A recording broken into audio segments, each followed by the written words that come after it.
हरिओम।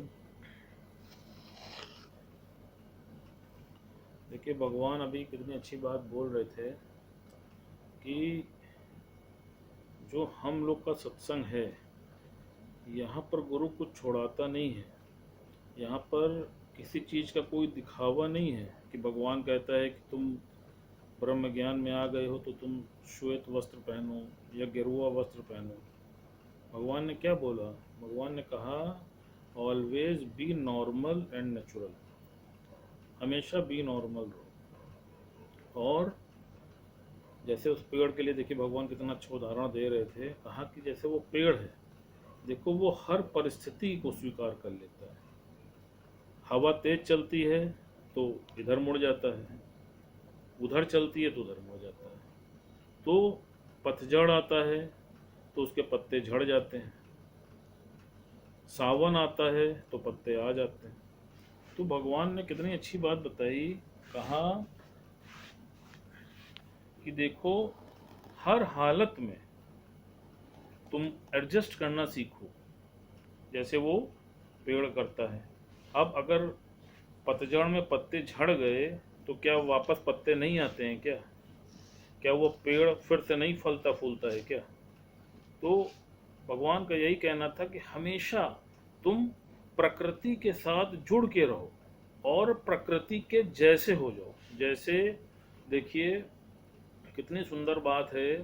सिर्फ भारतवर्ष ही एक ऐसा देश है जहाँ पर हर तरीके के वेदर होते हैं। आप सोचिए, यहाँ गर्मी भी आती है, ठंड भी आती है, बरसात भी आती है।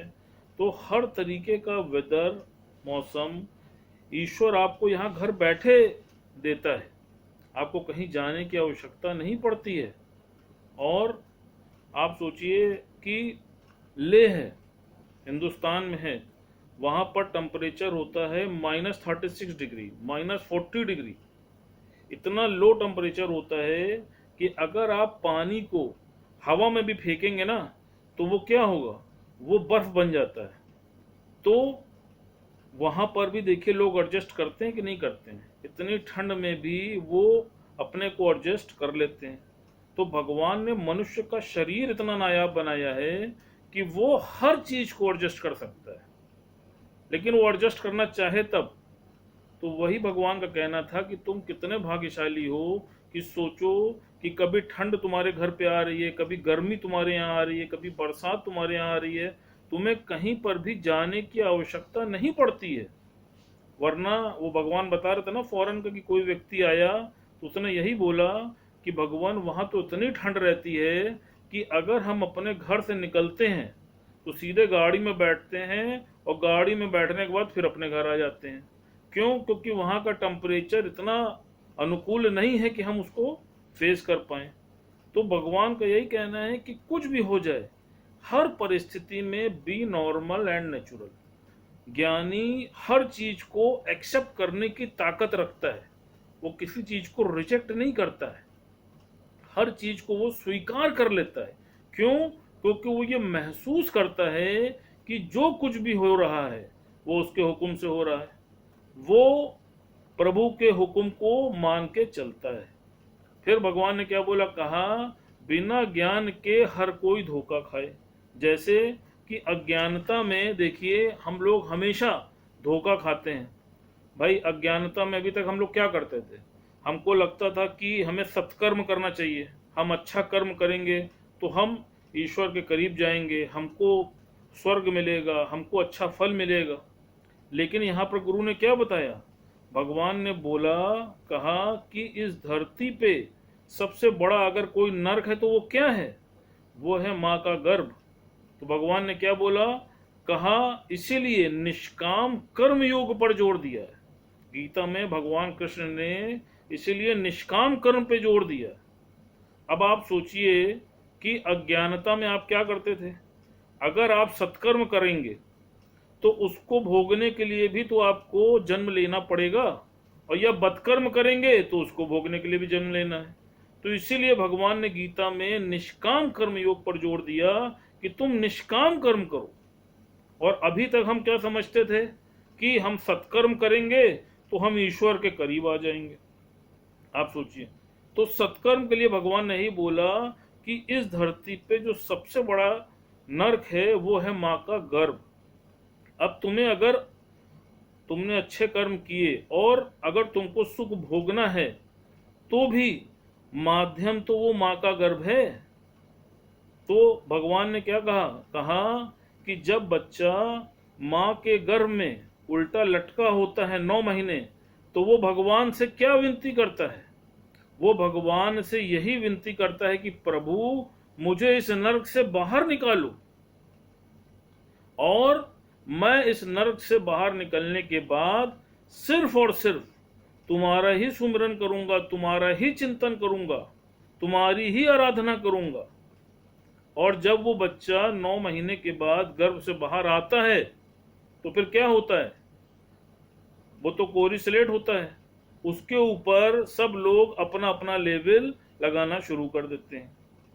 जैसे कोई ब्लैंक बोतल होती है तो उसके ऊपर देखिए कि जो भी रैपर चिपका दिया जाता है तो दिखने में तो वही प्रतीत होता है, लेकिन उसके अंदर क्या ये तो नहीं प्रतीत होता ना।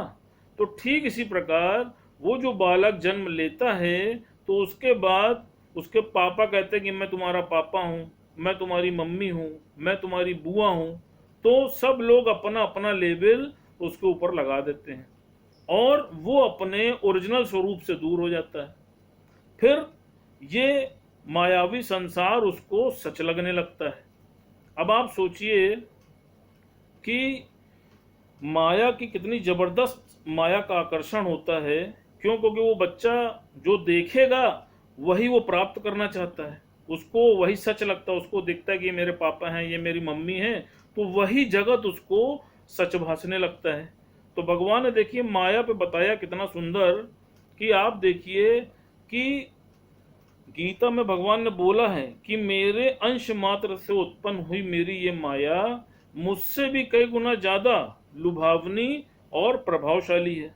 अब इसका प्रभाव देखिए कितना जबरदस्त होता है माया का, कि जब भगवान राम वन में गए तो आप देखिए कि सीता माता के सामने जब वो सोने का हिरन आया तो माता ने भगवान राम से क्या कहा कि मुझको ये सोने का हिरन चाहिए, आप इसको ले आओ, ये मुझे बहुत अच्छा लग रहा है।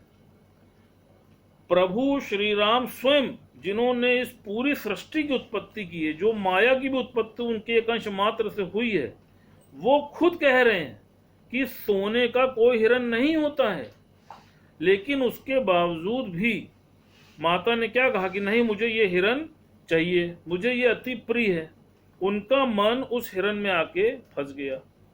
तो जब उस हिरन में आके फंस गया तो भगवान गए उसको मारने के लिए, तभी तो उनका हरण हुआ।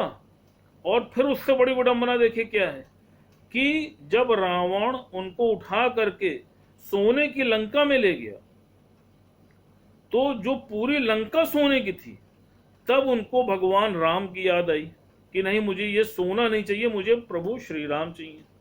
तो अब आप सोचिए कि भगवान से उत्पन्न भगवान की माया कितनी प्रबल है। इसी तरह हमारे भी जीवन में भगवान गुरु हमको बार बार जागरूक करता है कि तुमसे भी कहीं ये भूल ना हो जाए कि सोचो, आज तुम्हारे पास गुरु है, आज तुम्हारे पास हेल्थ है, आज तुम्हारे पास विवेक है, आज तुम्हारा शरीर शालीन है।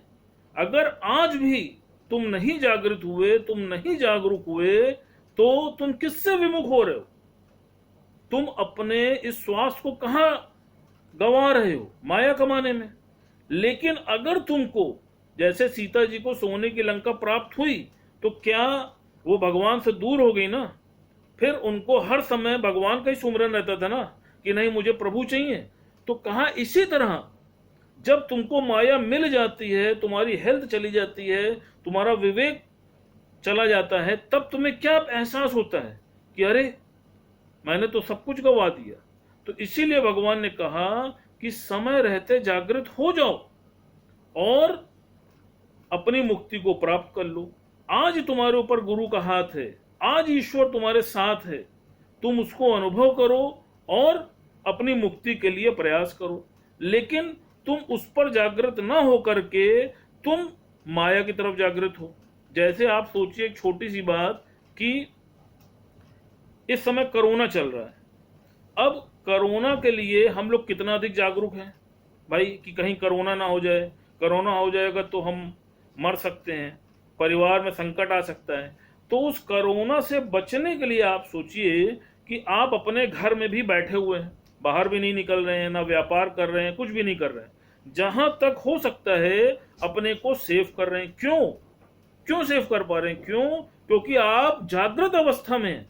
आप जानते हैं कि अगर मैं यहां से बाहर निकला तो हो सकता है कि मैं काल की चपेट में आ जाऊं।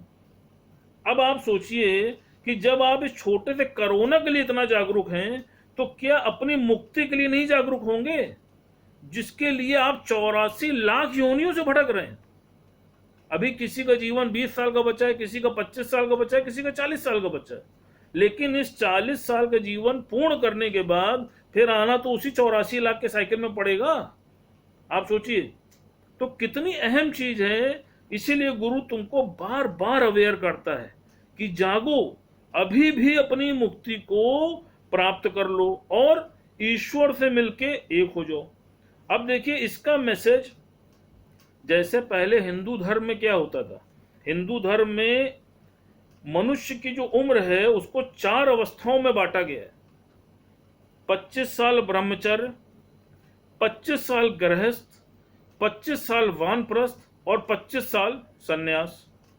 और सबसे मजेदार बात यह है कि जो व्यक्ति जिस उम्र में होता है वो उससे आगे वाले में जाने की चेष्टा करता रहता है। जैसे जब आप ब्रह्मचर्य में देखे रहते हैं तो उस समय गृहस्थ में भागने की इच्छा होती है कि कैसे जल्दी से विवाह कर लें, शादी कर लें, सेटलमेंट कर लें। और जब विवाह कर लेते हैं तब जब जिम्मेदारियों का बोझ पड़ता है, समस्याएं फेस करनी पड़ती हैं, तो फिर वहां से भागते हैं। वे लगता है यार सब बेकार है, भैया त्याग करो, वानप्रस्थ से ले लो और सन्यास ले लो। तो हमेशा मनुष्य का जो मन है वो देखिए पेंडुलम की तरह हमेशा इधर उधर नाचता रहता है, कभी स्थिर नहीं रहता है। और उससे बड़ी बात आप देखिए कि पहले गुरुकुल हुआ करते थे। किसी भी राजा का बेटा हो, कोई भी हो, उस गुरुकुल में उनको भेजा जाता था और वहां पर उनको शिक्षा प्राप्त करने के लिए जाए भेजते थे और वहां पर उनसे वो सारे कार्य कराए जाते थे, चाहे वो किसी भी राजा का बेटा हो।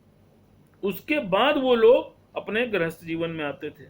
तो भगवान ने इसी चीज को बताया, कहा कि देखो तुम्हारी उम्र भी तुमको संकेत देती है। कैसे संकेत देती है? देखिए कि जब आपकी उम्र होती है 51, तो देखिए 51 का मतलब क्या है? उसके लास्ट में लिखा है 1, मतलब कि 1 की ओर अग्रसर हो जाओ। अब जितना समय माया में दे चुके हो, 50 साल पर्याप्त दे चुके हो, अब तुम 1 की ओर प्रस्थान करो। फिर 52 में फिर इंडिकेट करती है कि तुम अभी भी मौका है 1 की तरफ चले जाओ। फिर क्या आता है? 53 में क्या होता है कि अपनापन घेरता है। बार बार लगता है कि हमारे संबंधी हैं, हमारे बच्चे हैं, हमारे बिना इनका कैसे पालन पोषण होगा। तो वो मोह माया आपको घेरती है और आप उसको छोड़ नहीं पाते हैं। फिर 54 आता है। 54 में भगवान फिर आपको प्रेरित करता है कि नहीं, तुम इनको छोड़ो और अपनी मुक्ति का मार्ग प्रशस्त करो, तुम वानप्रस्थ पे निकल जाओ। फिर आता है 54। फिर 55 आता है। 55 में फिर अपनापन आता है, फिर स्थिति जाए ना जाए आदमी उफापो में रहता है। फिर 56 में भी यही स्थिति रहती है। फिर आया 57 में भगवान ने बोला कि फिर 1 की ओर ईश्वर तुमको प्रेरित करता है कि तुम 1 की ओर निकल जाओ। और फिर लास्ट में क्या आता है? 58 का मतलब भगवान ने बताया कि 8 और 5 को अगर मिला लो तो होता है 13। मतलब कि ये 13 अंतिम मौका है। अगर इस बार भी तू 1 की तरफ नहीं गया तो फिर क्या होगा? फिर उसके बाद आता है 59। फिर आदमी सठिया जाता है और 59 के बाद देखिए 60, 61, 62 सब में वो सठियाया रहता है। तो इसीलिए भगवान ने बोला कि देखो अभी भी मौका है। और अपने अंदर झांक के देखो कि तुम अपनी मुक्ति के लिए कितना प्रयास कर रहे हो। तुम अपने से बात करो, किसी दूसरे से बात करने की आवश्यकता नहीं है। और भगवान ने क्या बोला कि मन अपने की करो सफाई और तभी देवेगा प्रीतम दिखाई। अब तुम अपने अंदर झांक के इस चीज को देखो कि तुमको अभी भी ईश्वर की आवश्यकता है या सांसारिक पदार्थों की आवश्यकता है। और जब तुम अंदर जाओगे ना गहराई में, तो तुम पाओगे कि अभी भी तुमको ईश्वर के अलावा बहुत सी चीजें चाहिए। इसीलिए तुम उस गॉड से आज भी दूर हो। और गॉड के बारे में क्या बोला भगवान ने कि गॉड है ज्वेलर्स लवर। अगर उसके सिवा तुमने कुछ भी मांगा तो भगवान को यह बर्दाश्त नहीं है। जैसे गुरुजी ने कई बार बोला, कहा कि कोई पतिव्रता स्त्री होती है तो वो अपने पति के प्रति समर्पित होती है, तो उसके बाद उसकी सारी प्रॉपर्टी, सारा धन, सारी दौलत उसको स्वतः मिल जाती है। क्यों? क्योंकि वो पति परायण होती है। लेकिन अगर वो पति परायण ना हो तो क्या उसको कुछ प्राप्त होता है? तो कहा इसी प्रकार तुम जो हो, जिस दिन तुमको परमात्मा मिल जाएगा, जिस दिन तुम्हें सिर्फ परमात्मा की चाह रहेगी, जिस दिन तुमको परमात्मा के सिवा कुछ नहीं चाहिए होगा, उस दिन परमात्मा तुमको अवश्य मिल जाएगा। भगवान ने अपनी वाणी में बोला था, कहा विधवा वो नहीं है जिसका आदमी मर गया, कहा विधवा वो है कि जो परम पिता परमेश्वर से दूर है। भगवान ने बोला है वाणी में कि परम पिता परमेश्वर, तो परम पिता परमेश्वर तो सबका एक ही है ना, सबका पति वही है ना। तो तुम उसके सिवा क्यों किसी दूसरी चीजों पर अपने को फंसाते हो?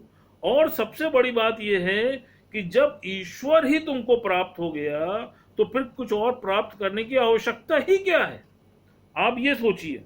और सबसे मजेदार बात यह है कि आप देखिए कि भगवान को आप कौन से फूल चढ़ाते हैं? भगवान को आप ताजे फूल चढ़ाते हैं कि बासी फूल चढ़ाते हैं? सोचिए। भगवान को आप ताजे फूल चढ़ाते हैं ना। इसी तरह गुरु का क्या कहना है कि जब तुम जवान हो, तुम्हारी सारी इंद्रियां शालीन हैं, तब तुम ज्ञान में आओगे, तब तो तुम ज्ञान को ग्रहण कर पाओगे ना। लेकिन तुम पूरा जीवन तुमने माया में दे दिया, 60 साल 70 साल तुमने माया में दे दिए। अब 70 साल के बाद जब तुम्हारी सारी इंद्रियां शिथिल हो गई, अब उनकी वर्किंग भी प्रॉपर नहीं हो रही है, तब तुम कैसे ज्ञान को ले पाओगे और कैसे ज्ञान को समझ पाओगे? और फिर सबसे बड़ी बात क्या कि जब 70-80 साल तुमने माया को दे दिया तो तुम्हारी वृत्ति बार बार वहीं पे चली जाएगी। और जैसे रोज बात चलती है कि जैसी जहां पर अंतिम वेले में तुम्हारी वृत्ति गई, उसी के अनुरूप ही तुम्हारा अगला जीवन तुमको मिलेगा। अब ये देख लो कि तुम्हारी वृत्ति अभी भी जा कहां रही है। और वृत्ति का भगवान ने बहुत अच्छा उपाय बताया था। कहा कि जिस समय रात में सोने चलते हो, उस समय एक पल ऐसा महसूस करो कि ये तुम्हारा अंतिम समय है, और तुम्हें तुरंत समझ में आ जाएगा कि तुम्हारी वृत्ति अभी भी कहां जा रही है। जहां पर तुम्हारी आसक्ति फंसी पड़ी है, तुम्हारी वृत्ति वहीं पर देखना जाएगी। और जहां तुम्हारी वृत्ति जाएगी, उसी के अनुरूप ही तुम्हारा अगला जन्म होगा। तो अगर अभी भी तुम्हारी वृत्ति जा रही है, तो इसका साइन है कि तुम मैक्सिमम एफर्ट नहीं कर रहे हो अपने साथ, तुम खुद को धोखा दे रहे हो। तो इसलिए अभी भी मौका है, समय तुम्हारा है, शरीर तुम्हारा है, शक्ति भगवान ने तुमको दी है, गुरु तुम्हारे साथ है, अभी भी सब चीज तुम्हारे फेवर में है। सिर्फ अपनी कृपा अपने ऊपर कर लो और मुक्ति को प्राप्त कर लो। हरि ओम।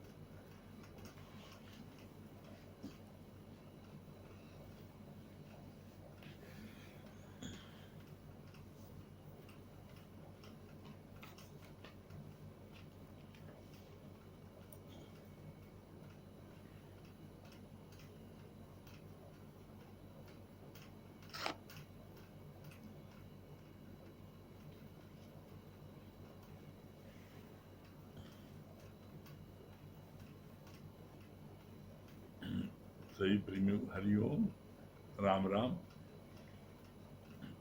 अभी जो अमित भैया बता रहे थे, तो इसमें लास्ट में हमको ये कहना है कि अगर आपकी वृत्ति कहीं जा रही है तो आप गुरु से पूछ करके समाधान कर लो, उसको उसका उपाय ले लो कि किस तरह जाएगी। आप जहाँ आपकी जाती है, हर एक का अलग अलग वो है।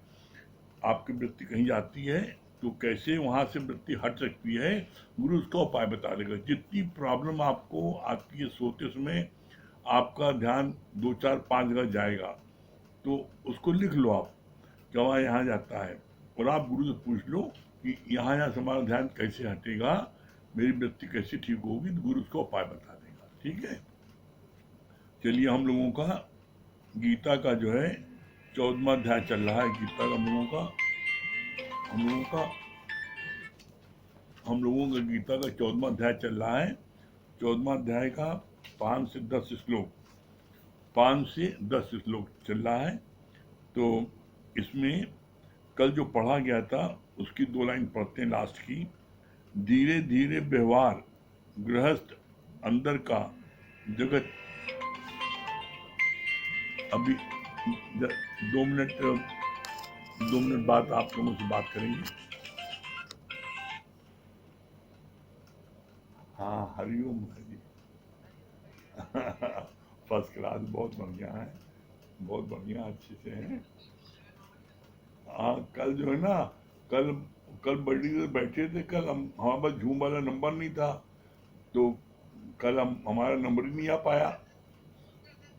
हाँ नहीं, हमने हाँ हाँ, अच्छा हाँ, तो हमको जो है ना, हमने दोपहर में किया था, लेकिन वो फोन किया। अच्छा अच्छा, तो हाँ ये भूल हो गई हमसे। हाँ, बहुत अच्छा हो गया, तो बहुत अच्छा, बड़ा बढ़िया हुआ, ठीक था। हाँ हाँ हाँ हाँ हाँ हाँ हाँ, अच्छा अच्छा अच्छा, नहीं बहुत अच्छा हो गया था कार्यक्रम। हाँ कोई बात नहीं।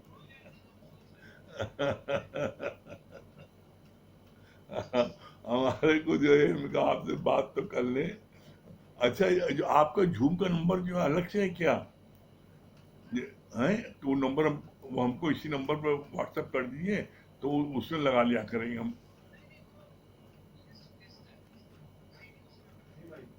अच्छा अच्छा अच्छा अच्छा अच्छा अच्छा अच्छा अच्छा अच्छा अच्छा अच्छा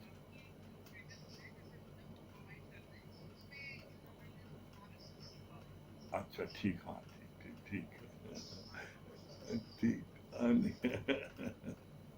ठीक है। नहीं नहीं नहीं, बहुत अच्छा लगता है। अरे अरे, हमको तो सबसे ज्यादा खुशी इस बात की हो रही है कि हमारा जो है खिलाड़ी हमारा गुरु है, बस हमको तो खुशी इस बात की है। हाँ हाँ हाँ, वो दिन कराया था आपने, वो दिन हुआ था, बहुत अच्छा हो गया था। हाँ, हाँ,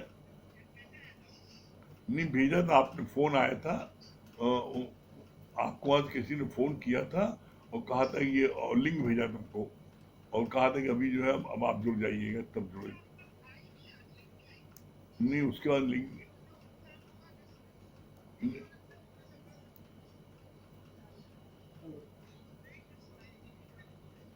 अच्छा अच्छा अच्छा, नहीं अब की वाला नहीं आया था। अच्छा हाँ, नहीं हाँ, पर नहीं आई थी।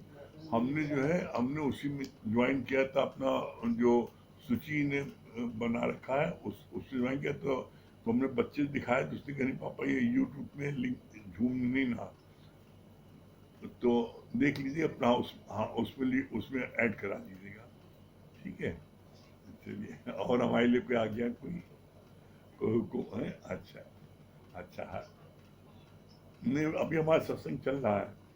हम, हाँ, रात में 8 से 8 से 9 होता है, 9:20 तक। तो भी फोन 8 से 9 तो होता है, इसमें चल रहा है सत्संग अभी। लेकिन आपने देखा तो हमने तो स्टॉप करके आपसे बात करना समझा। नहीं, ठीक, अच्छा, हरी हरि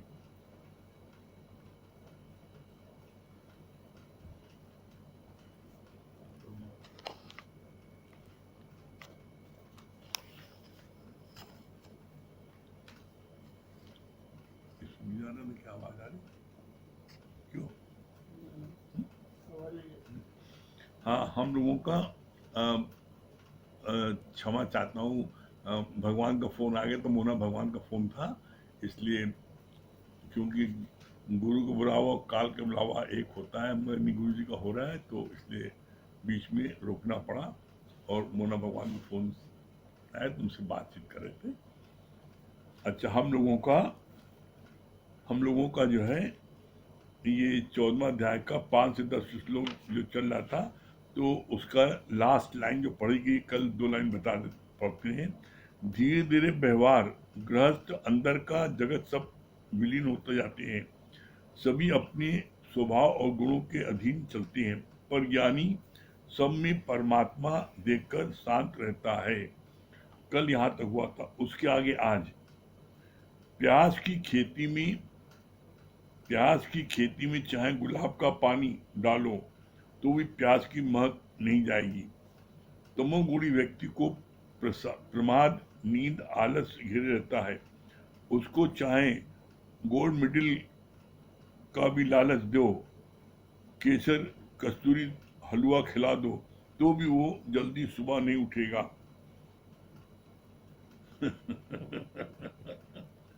कितनी अच्छी बात बोली भगवान ने। तमोगुणी व्यक्ति कौन होता है?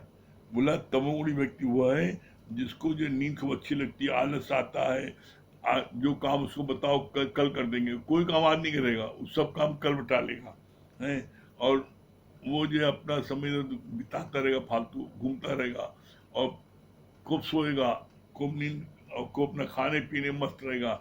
मतलब वो जो है वो किसी काम को भी उसको बताओ तो आलस में कल कर देंगे।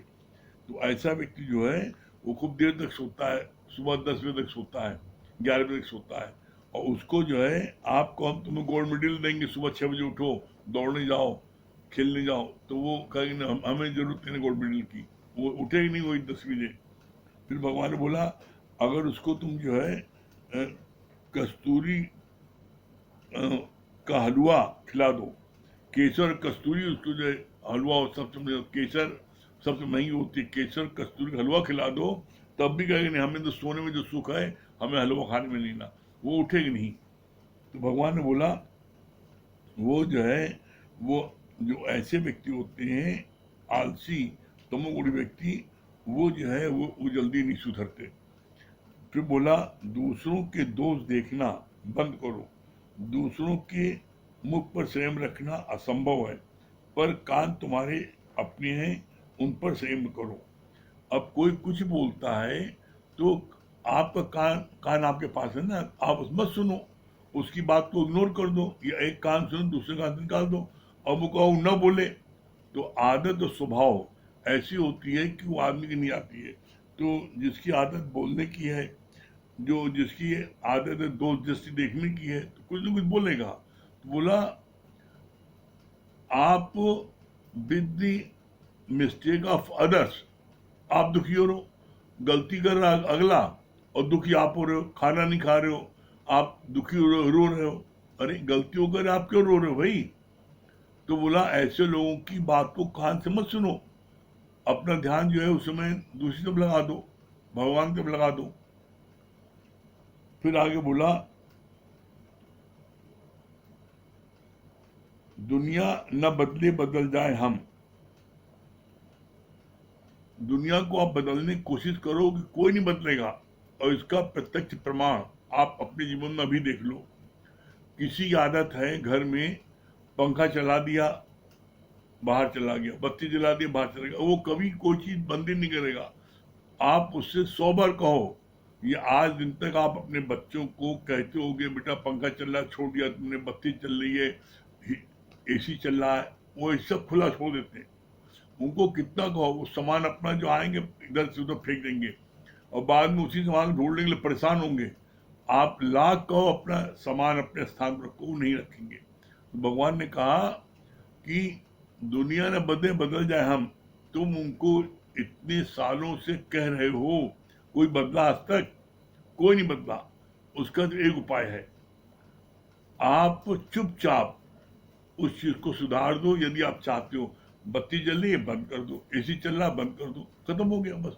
आप किसी चीज में परेशान स्वयं खुद होते हो, तो ऐसे में क्या होगा, ऐसे में उसको क्या है, अंदर में ग्लान होगी कि अरे मेरे पापा बंद कर रहे हैं, मेरी मम्मी बंद कर रही है, हम खुला छोड़ दें तो हो सकता सुधर जाए। आप इतना प्यार दो, इतना प्यार दो कि आपके प्यार में वो हो सकता बदल जाए। लेकिन आप सोचो कि हम दंड दें, उसको मारे पीटे गाली बक्के कुछ कर लो, दुनिया का कोई कर्म कर लो, नहीं सुधरेगा। सिर्फ एक चीज है इस दुनिया में, मैं इस बात को अपने जीवन के अनुभव से कह रहा हूं आपको, अगर आप किसी को बदलना चाहते हो तो आप उसको अतिशय प्यार करो, बस इतना प्यार करो कि आपके बिना रह न सके। तो जब आपके बिना नहीं रह सकेगा तो यहाँ पर क्या है, आज हम लोग देख रहे हैं, कोई कैसी कोई बात थी, गुरु के प्रेम में सब बदल गए। गुरु के प्रेम के गुरु जी नाराज हो जाए, तो गुरु नाराज हो जाए, इस कारण से सारी चीजें जो गलत थी सब छोड़ दी गई। तो यहाँ पर सिर्फ एक काम है कि आप सबको प्यार करो, और प्यार करने में क्या होगा, उसमें सबसे अच्छी बात क्या है कि आपका मन शांत रहेगा, और आप किसी बिगड़ोगे, गाली गलौज करोगे तो आपका मन शांत होगा। फिर बोला, जीव जब 3 गुणों से उपराम होकर फिर बहुत झुकता है, तभी ब्रह्म से उसका मिलाप होगा। कितनी सुंदर बात बोली, ध्यान से समझिएगा, बहुत इंपॉर्टेंट पॉइंट है ये। जीव जब तीनों गुणों से उपरांत होकर फिर बहुत झुकता है, तभी ब्रह्म से उसका मिलाप होगा। इसका मतलब क्या हो, कैसे? इसका बोला, 3 गुण कौन से हैं? सतो रजो तमो। ये जो आपकी उंगलियां हैं, जो सबसे छोटी उंगली है ये है सत्वगुण, बीच की है रजोगुण, और ये सबसे बड़ी उंगली है तमोगुण। ये इसका संबोधन है, सतो रजो तमो, ये तीनों। जब ये तीनों से क्या है, जब तीनों से उपराम होगा और जीव ब्रह्म की तरफ झुकेगा, तो ये जो पहली उंगली है जीव है और अंगूठा ब्रह्म है, तो जीव जो है जब ये इसकी तरफ झुकता है अंगूठे की तरफ, तब ये ऐसे मुद्रा बनती है, जीव ब्रह्म से मिलता है, ये मुद्रा बनती है ऐसे। तो बोला, जब तीनों गुण छूटे, सतो छोड़ा, रजो छोड़ा, तमो छोड़ा, और ये 3 जो है, देखो तीनों सबसे अधिक मात्रा इसमें क्या तमोगुण की है, फिर रजोगुण की है, फिर सत्वगुण की है। और इन तीनों में सभी व्यक्ति इन तीनों में फंसे हैं। कोई बिरला ऐसा है जिसको सदगुरु मिला, और सदगुरु के वचनों को जिसने जीवन में लगाया, वो इन तीनों गुणों से बच पाता है। नहीं तो हर व्यक्ति इन तीनों गुणों में किसी न किसी फंसे हैं, और इन तीनों गुणों में तुम फंसे रहोगे तो तुम्हें मुक्ति नहीं मिलेगी। इन तीनों गुणों फंसोगे तो तुम्हारे को या तो स्वर्ग मिलेगा या नरक मिलेगा। कैसे? अगर तुमने सत्वगुण, तुमने पूजा पाठ, जप तप दान पुण्य तीर्थ गंगा स्नान यमुना स्नान बहुत किया तो तुम्हें स्वर्ग मिलेगा। सत्कर्म, सत्वगुण सत्कर्म किया तो तुमको स्वर्ग मिलेगा। और तुमने बदकर्म, तमोगुण में तुमने बस सोए खाए पिए दूसरों को तकलीफ दिया, तो तुमने बदकर्म किया तो नरक मिलेगा। ये 2 अवस्था है। और तीसरी जो सबसे बेहतरीन अवस्था होती है वो होती है मोक्ष। मोक्ष मतलब क्या होता है? परमात्मा से मिलके एक होना। वो कब होगा? बोले, जब सतो रजो तमो तीनों से तुम जब छूटोगे, तब जाकर के तुम्हारा जीव का ब्रह्म से मिलन होगा। इसको बोलते हैं त्रिगुणातीत, तीनों गुणों से ऊपर। और तीनों गुणों से ऊपर कैसे होते हैं? तीनों गुणों से ऊपर कब होते हैं? जब हम निष्काम कर्म में लगते हैं। निष्काम कर्म क्या है? इच्छा और अहंकार के सिवा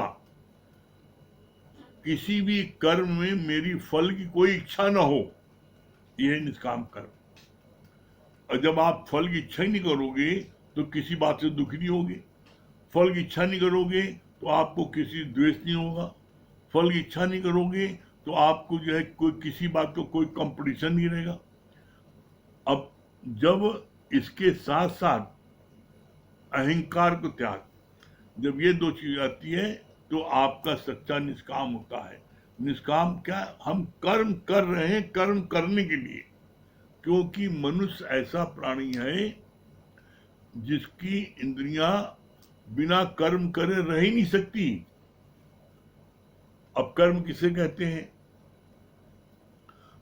आपके शरीर के द्वारा कोई भी क्रिया होती है उसे कर्म कहते हैं। अब चाहे आपकी पलक झपकी, कर्म, हाथ उठा, कर्म हो गया। आप श्वास लेते हो, ये भी कर्म है। तो बिना श्वास के तो आप जिंदा नहीं रह सकते। इसीलिए कहा जाता है बिना कर्म के कोई प्राणी नहीं रह सकता। कर्म तो करना कंपलसरी है। तो बोला जब कर्म करना कंपलसरी है तो हम, गीता में क्या बोला भगवान कृष्ण ने, निष्काम कर्म करो। निष्काम कर्म क्या है? जो कार्य आपके सामने आए उसको आप भगवान का कार्य समझ करके उसको आप करो पूजा के तौर पर। तो उसमें फिर किसी प्रकार का कोई छल कपट करोगे? आप बताओ। आप निष्काम कार्य करोगे तो इस निष्काम कार्य को करने पर आपको मुक्ति मिल जाएगी। मुक्ति मिलेगी क्यों? क्योंकि आपने कोई फल की इच्छा कोई कार्य नहीं किया। सब सारे कार्य क्या किया? कृष्णा अर्पण। जो कार्य किया भगवान कृष्ण को अर्पण कर दिया। तो आपके खाते में कोई कर्म बने ही नहीं। जब आपके खाते में कोई कर्म आए नहीं तो आप परमात्मा से मिलकर एक हो गए। कैसे? इसका बड़ा अच्छा गुरु ने एक उदाहरण दिया। एक व्यक्ति का जब शरीर शांत हुआ तो उसको यमराज ले गए। जब ले गए तो अब उसके खाते में वो कर्म ही नहीं था। तो बड़ा परेशान हो गए यमराज कि इसको कहाँ, इसको नरक भेजें, स्वर्ग भेजें। भगवान के पास पहुंचे। भगवान, एक आदमी ऐसा आया है कि जिसके खाते में कोई कर्म ही नहीं है, बताइए मैं क्या करूं उसको? क्या उससे पूछो कोई क्या किया उसने आज तक? तो उसने क्या बोला? उसको जिंदा किया और पूछा भाई तुम्हारे खाते में कोई कर्म, तुमने क्या किया ऐसा जिससे कोई कर्म नहीं मिला? तो उसने कहा हमने सिर्फ परमात्मा के बनाए हुए बंदों से प्यार किया और कुछ और किसी फल में कोई इच्छा नहीं रखी हमने। जो भी कर्म मेरे सामने आए मैंने भगवान की पूजा समझ के उसको कार्य किया मेरे खाते में। तो भगवान ने क्या बोला यमदूत से? बोला जब इसका कोई कर्म ही नहीं बना तो इसको जो है मेरे से मिला के कर दो। तो परमात्मा से मिल करके जो एक हो जाता है उसको मिलती है मुक्ति। और मुक्ति मिलने का मतलब नहीं कि आप का धरती पर आना नहीं होगा। आपका धरती पर आना तब कैसे होता है? जिसको मुक्ति मिल जाती है और परमात्मा से मिलकर एक हो जाता है तो वो भी धरती पर आता है। कैसे आता है? युगे युगे। हे अर्जुन, मैं धर्म की स्थापना के लिए और अधर्म का नाश करने के लिए मैं प्रकट होता हूँ। तो फिर उसको प्रकट होता है। वो जैसे भगवान कृष्ण को दिखाया प्रकट हुए, राम को दिखाया प्रकट हुए। आप जब रामनवमी होती है या कृष्ण का जन्माष्टमी होती है तो आप क्या गाते हो? भय प्रकट कृपाला दीन दयाला कौशल्या हितकारी, आप गाते हो। तो प्रकट होना और जन्म लेने में फर्क है। प्रकट होना मतलब क्या हुआ? जैसे आप अपने कमरे से घर के बाहर निकले तो प्रकट हो गए। और एक होता है जन्म लेना, तो माँ के गर्भ में 9 महीने घोर नरक को बिताना। सबसे बड़ा नरक कौन सा है? गुरुजी ने बोला सबसे बड़ा नरक है माँ का गर्भ। माँ के गर्भ में क्या है? माँ के गर्भ में क्या है? यही पिशाब, बाथरूम पार्टी, मल मूत्र, खून पीप क्या है? उसी के अंदर आप घूमते हो 9 महीने। और उसमें क्या बोलते हो? जिसमें आप गर्भ में रहते हो, उस समय भगवान क्या बोलते हो? उस समय आप प्रभु को हाथ जोड़ जोड़ करके रोज प्रार्थना करते हो, हे प्रभु मुझको किसी तरीके से नरक से निकालो, मैं सिर्फ तुम्हारा ही भजन पूजन करूंगा। ये रात दिन आप जब उल्टा लटका था गर्भ में, क्या बोला? गर्भ में किया वादा, प्रभु तुझको न भूलूंगा, प्रभु तुझको न भूलूंगा प्रभु, पढ़ के मोह के जाल में भूला तू अपना करार है।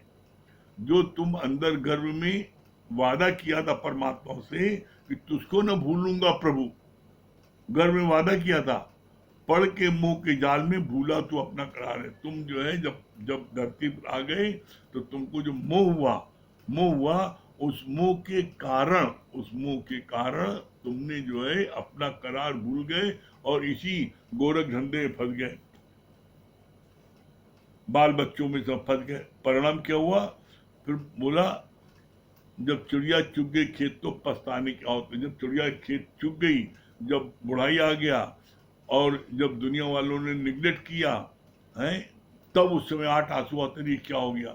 तो बोला दुनिया का कोई काम, बेटी की शादी, बिटिया की शादी, मकान बनाना, दुकान दिलाना, जो कुछ काम है, ये सारा काम कोई न कोई तुम्हारे बच्चों का हितैषी बन करके परमात्मा घट पैदा हो जाएगा और उसका वो काम कर देंगे, लेकिन तुम्हारी अपनी मुक्ति के लिए कोई नहीं कर पाएगा कुछ। मुक्ति अपनी स्वयं तुमको लेनी पड़ेगी, इसके लिए कोई दूसरा उपाय नहीं है। करके आप देखो, अगर आप चाहते हो मुक्ति मिले आपको, आप चाहते हो तो आज और अभी संकल्प लो कि हम आज से सत्संग दोनों समय का जरूर लेंगे। कितना अच्छा समय भगवान ने दिया है। रात को सत्संग जो है 8 से 9:20 तक होता है, सुबह 8 से 9:20 तक सत्संग होता है। आराम से आप घंटे भर सत्संग ले ले तो 1.25 घंटे आप तन और मन दोनों आपका स्वस्थ रहता है। अगर आप चाहते हो मुक्ति, चाहते हो और चाहते हो जीते जी मुक्ति, जीते जी मुक्ति यही कि आपका स्वास्थ्य ठीक है, आप किसी प्रकार कोई प्रॉब्लम नहीं है, हैं तो आप जीते जी मुक्त हो। करके देखो, अगर आपको आनंद न मिले तब कहना, ठीक है? हाँ संजय भैया।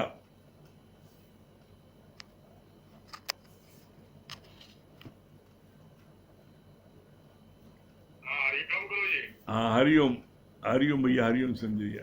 हाँ क्या बता रहे संजय भैया? ये बात अच्छी लगी कि दुनिया के जितने कार्य हैं कोई न कोई कर लेगा, लेकिन मुक्ति का कार्य जो है अपने जीवन के लिए वो स्वयं करना पड़ेगा।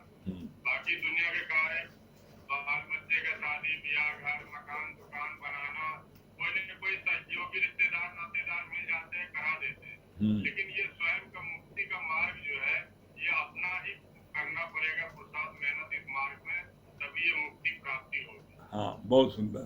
हाँ सुशीला जी क्या बोल रही है? बाकी आपके शरण में आकर के हम लोग तो मुक्त है जो है, जहाँ सुनते रहते हैं, कहीं कोई ख्याल नहीं, कोई चिंता नहीं, वैसे ही आपके शरण में आके हम लोग मुक्त हैं, तो बहुत अच्छा लगता है।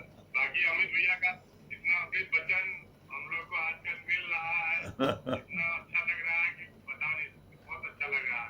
हाँ हाँ हाँ सुशीला जी क्या बता रही है? हरिओम।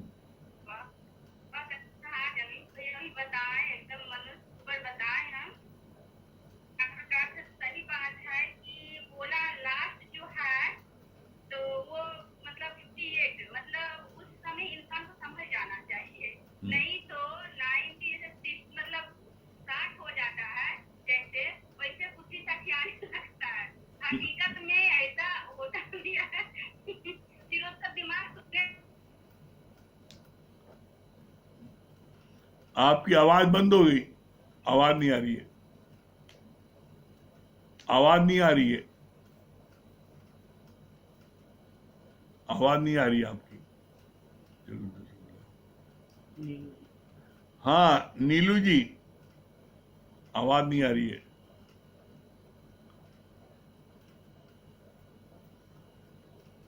हरिओम गुरुजी। हरिओम। हाँ क्या बोली नीलू जी? सच बात है जी, मनुष्य ही एक ऐसी योनि है जो मुक्ति का खुला द्वार है। नहीं हाँ तो बाकी सब भोगवान योनि है। तो जब मुक्त होते, जब जीव अपने अहंकार को नीचे झुकाता है तो ब्रह्म से मिलाप होता है। फिर उसके बाद भी हमें इच्छा और अहंकार के सिवा जो निष्काम कर्म गुरु जो प्रेरणा मिले और जो सामने आए उसको बिना इच्छा अहंकार के करना चाहिए।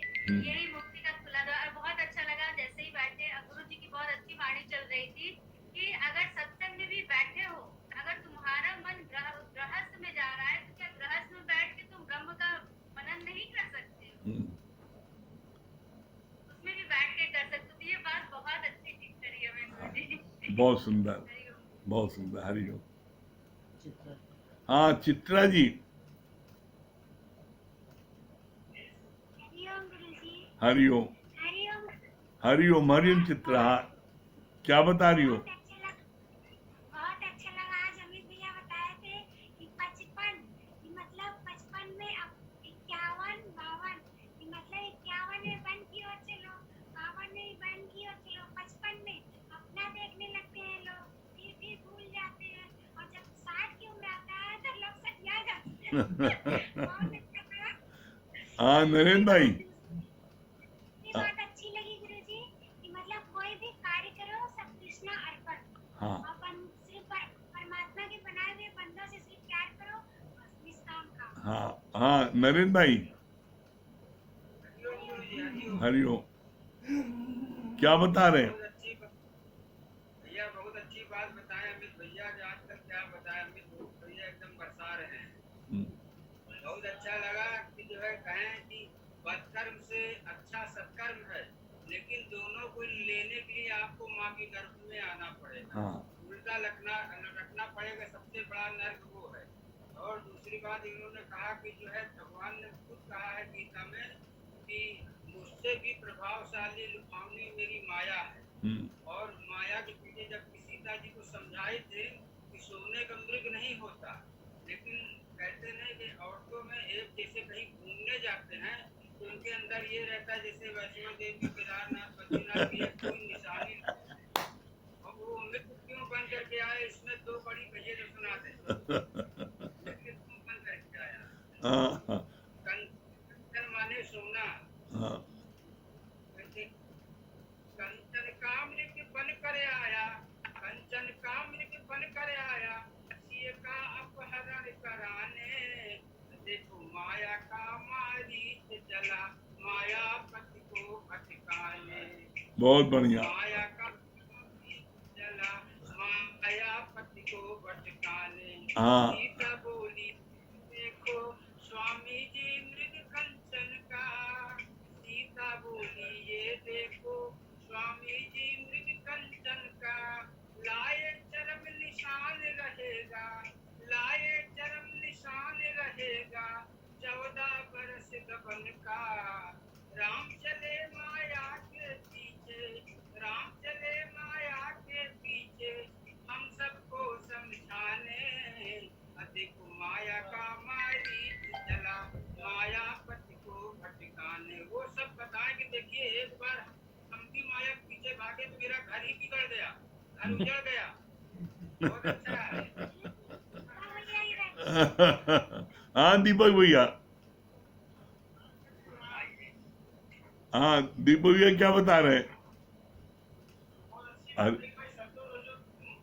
तीनों साल उपराम होने कभी ब्रह्म को अपनी आप जा सकते हैं। सुनने का एग्जाम्पल दिया सब जगह तमोगुण होता है। हाँ जिस बच्चों के सब तीनों से ब्राह्म होकर ब्रह्म हाँ और आप जैसे वेरी गुड। बहुत सुंदर, बहुत बढ़िया है। हाँ वंदना अग्रवाल जी। हरिओम। वंदना अग्रवाल।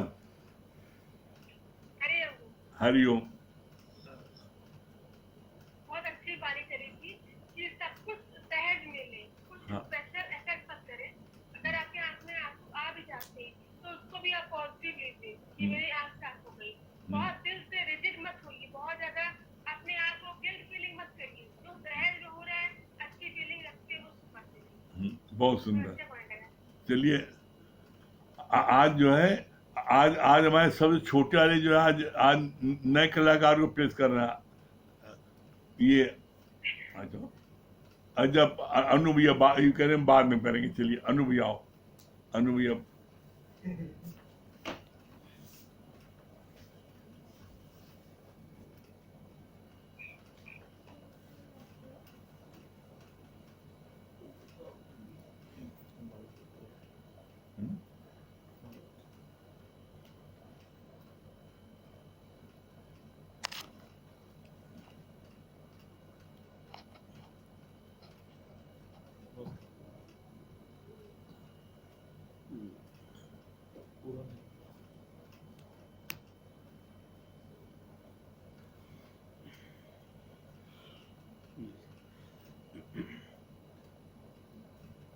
मेरे मन में राम, तन में राम, रोम रोम में राम रे।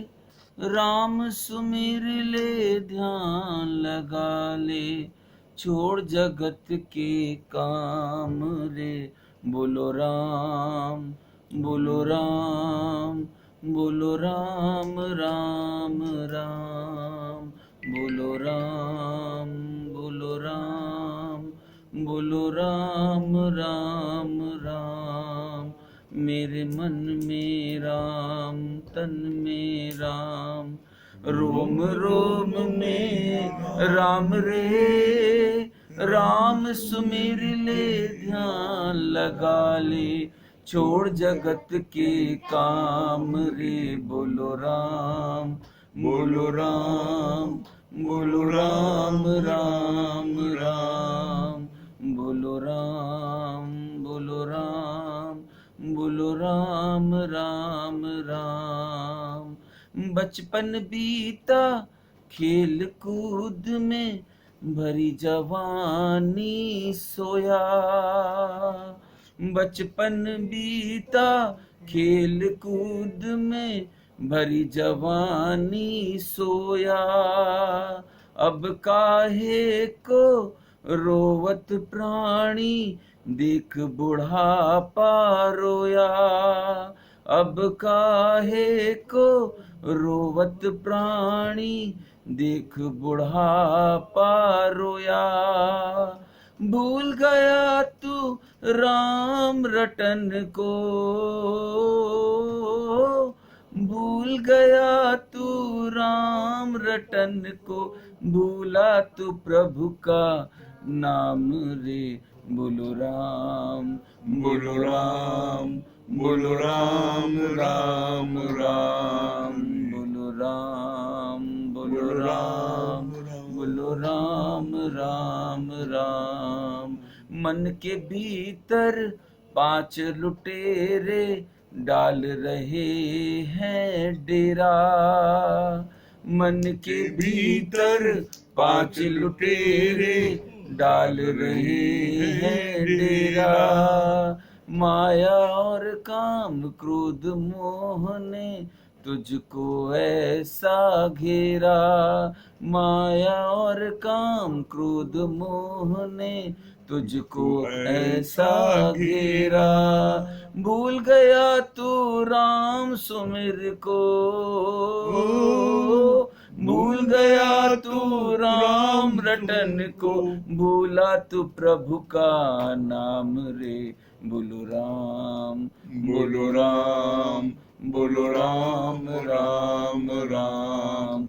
बोलो राम, बोलो राम, बोलो राम राम राम। मेरे मन में राम, तन में राम, रोम रोम में राम रे। राम सुमिर ले ध्यान लगा ले, छोड़ जगत के काम रे। बोलो राम, बोलो राम, बोलो राम राम राम। बोलो राम, बोलो राम, बोलो राम राम राम। बहुत सुंदर। देखिए आज जो है सबसे छोटे वाले जो है अमित भैया का सबसे छोटा बेटा सत्य भैया ये आज सुनाएंगे भजन। और पास और पास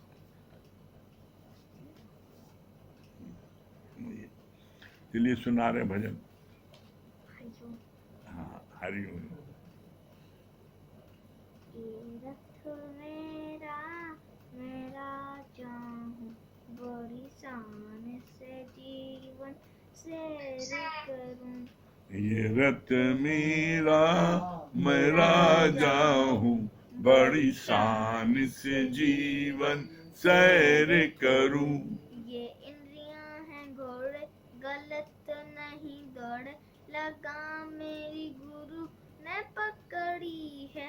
ये इंद्रियां हैं घोड़े गलत नहीं दौड़े लगाम मेरी गुरु ने पकड़ी है।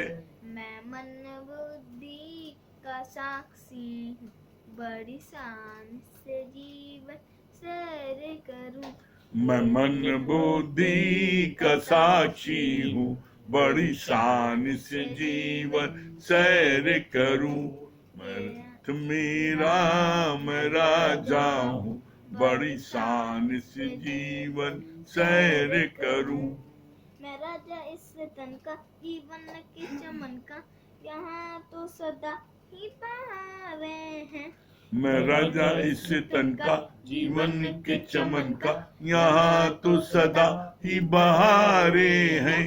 जहाँ भी जाऊँ खुशी ही पाऊँ बड़ी शान से जीवन सैर करूं। जहाँ भी जाऊं खुशी ही पाऊं बड़ी शान से जीवन सैर करूं। ये रथ मेरा मैं राजा हूँ बड़ी शान से जीवन सैर करूं। मेरा मैं राजा हूँ बड़ी शान से जीवन सैर करूं। चलिए समय हो रहा है, बाकी बाद में फिर सुनाएंगे। वेरी गुड, बहुत वेरी गुड, बहुत शानदार। चलिए हम लोग ओम का जाप कर लें।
सही प्रेमियों को हरिओम, राम राम। जैसा कि पता है सबको, सुबह 8 से 9:20 तक और रात को 8 से 9:20 तक होता है। बीच में ब्रेक होता है तो उसको मिला लिया करिए, ठीक है। हाँ, और रोज सत्संग जो है जरूर अटेंड करिए, इसका नागा नहीं करिए, क्योंकि एकमात्र सत्संग ही है जो हमको लोगों को जो है हमको शांति दे सकता है और मंदिर तक पहुंचा सकता है। बाकी कोई दुनिया का कोई रास्ता नहीं है।